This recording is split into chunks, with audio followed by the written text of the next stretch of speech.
access all America. Coachella. Dancing in the desert.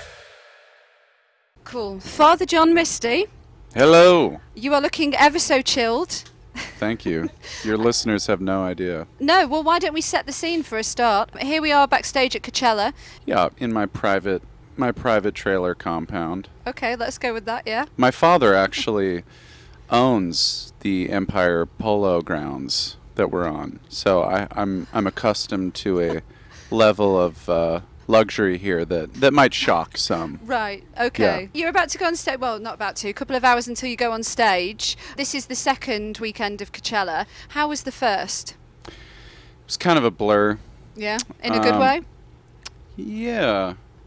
Just in a blur. So that's the thing about a blur. You have no idea what's going on. You don't know if it's a good blur or a bad blur. It was definitely my first time holding down like an 8 p.m. kind of, this has got to be real good time slot. You know, playing at night. I'm used to playing at like 2:30 in the afternoon and it being like, whatever, you know. And festivals are strange in some respect in that the show itself, whatever it is that is like special about the live performance is kind of stripped away and you're left with, you know, I mean, you're really far from the audience. Okay. You don't get a sound check, so it just sounds like butt on stage.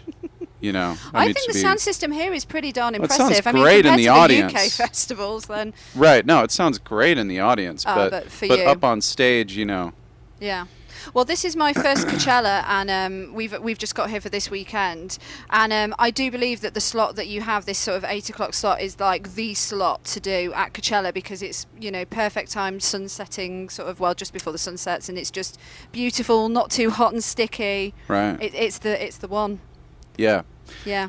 I don't know who I blew to get that slot, but good job. I well go done. around blowing a lot of people, so it could have been anyone. I don't know how it happened. The second album, I Love You, Honey Bear. Your wife is pretty much your muse on this. I'm sure you are really sick of people bringing this up and how personal it is and I hate intimate talking it is. about my wife. Yeah, well, all I was going to say is that you mentioned that you'd brought her today to Coachella. So does she come around with you quite a bit? Because I do get the impression that you two are pretty darn tight and in love, and it must be really nice when she can... We're pretty tight. Yeah. We spend probably more time together than most people do. Okay. You must be it's really in love. It's a little freaky. We're sort of these weird kind of children of the corn twins. Right. At this point. Would you say you're soulmates? Yeah, I mean, I don't know. I don't really use much of that language, you know? Mm-hmm. I mean, it's kind of part of the whole point of the album was like, can we please strip away this ridiculous rhetoric about this around this thing and talk about it for what it is. I mean, I think that most people would listen to my album and run for the hills, you know, if they thought that that's what love was going to be all about. I mean, for the most part, the album is a distillation of my angst and jealousy and depression and doubt, and you know. You strike me as a very honest person. Try to be. That's like that whole story about my father owning the polo fields. Aside from that. No, in my work. Yeah, no. I mean, I try to be in my work. It must be nice to have an outlet, though, for those anxieties and those kind of like, oh, I feel a bit about this, and then put it down and get it out. Right. Yeah. I think that in some way it's almost like a mental handicap or something where I can't actually process a lot of my thoughts and emotions in a healthy way, life. You know, until I, you know, write about it but yeah, I'm not sure that I use music necessarily as like a self-help method. Right. But yeah, I mean it is very cathartic. I've never really I haven't typically written that way in the past, you know. I mean, there wasn't a whole lot of angst in my last album, and on this next album that I'm working on now, it's like it was a mother to make and to write and to confront and whatever, and I'm not actually sure I want to do that again anytime soon, you know, and put it all out there like that. Right. Yeah.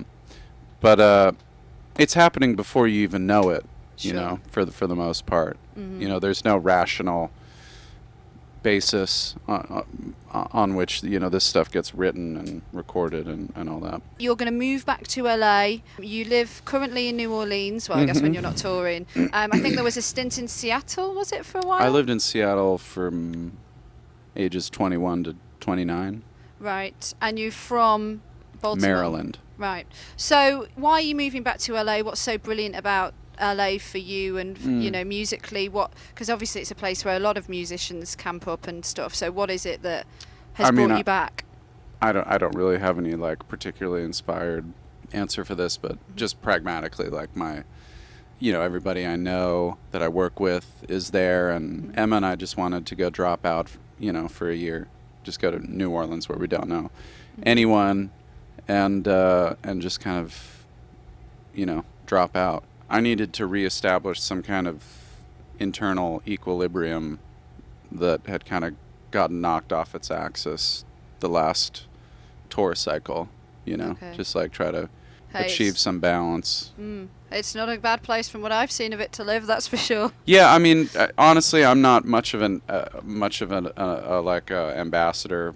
We were just living like two hermit freaks for a year who would like occasionally scuttle out for provisions. It's a very celebratory place. Yeah. And I'm maybe a little too goth for that. I think there's pockets though, isn't there? Like any kind of city where you find your little This is place just going to show it. how little I know about the, I was seriously there for a year. I think you have to live there for 15 years before you have any idea what's going on. Before you get it. Yeah. It's your birthday coming up in what, a couple of weeks? Oh, you're right. How are you going to celebrate it? I'm going to, Are you on tour still? Because I know you are like doing a crazy tour of the US right now. Yeah. So you're probably still doing shows. I'm like a grown-ass man who doesn't really do much for his birthday. That's the fact of the matter. Yeah. Other people's birthdays are way more fun. Your own is like too much pressure. Yeah, no, I could not care less. Confessions with Father John Misty. All right. Okay. As we talked about earlier, and as it gets talked about a lot, very personal second album. Was there a point where you thought, shoot, I've really gone too far, I'm regretting exposing myself quite this much?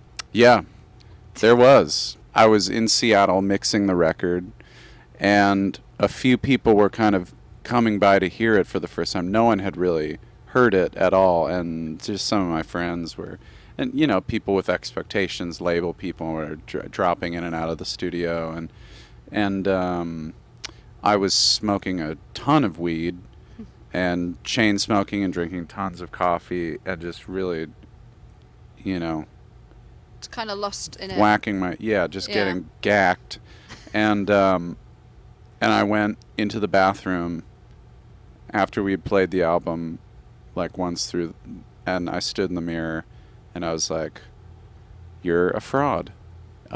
It's okay. The last time was a total fluke.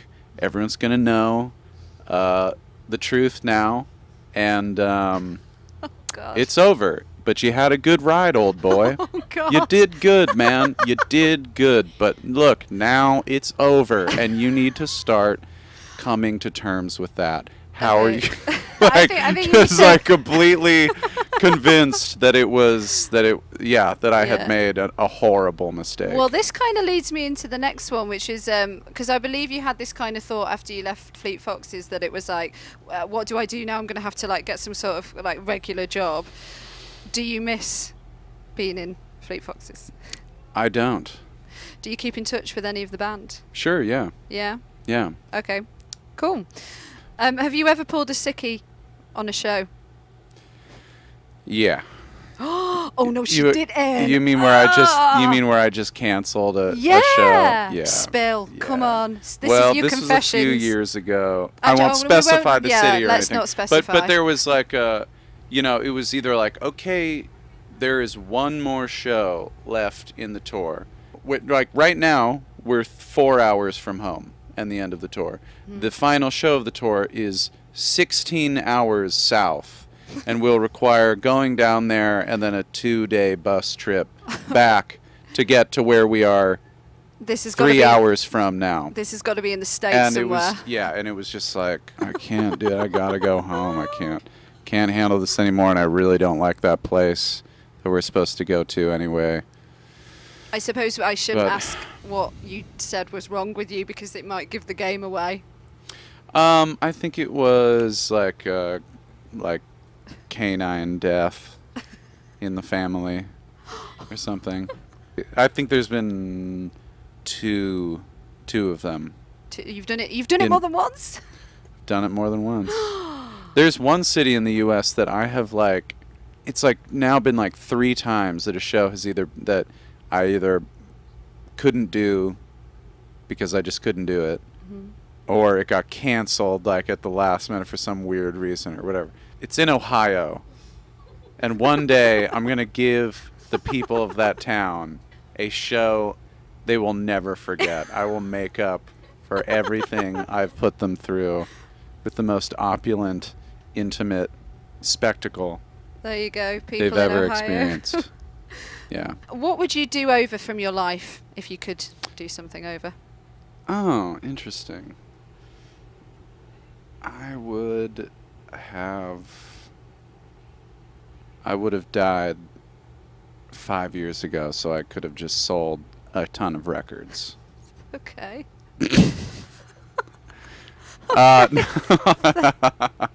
That's bleak. Yeah. No, I'm just kidding. I would. Sounds like, well, you've got no regrets. Yeah, I mean, I don't really view the past with much sentimentality or Right. regret, to be honest with you. Yeah. I think that part of embracing the cosmic joke is also embracing those aspects of your past that are, dubious or humiliating. Or, I mean, I took a Makes you who you are. hilariously roundabout way to get to like just a realization as simple as like you should just be yourself in your music and stop trying to like be somebody else.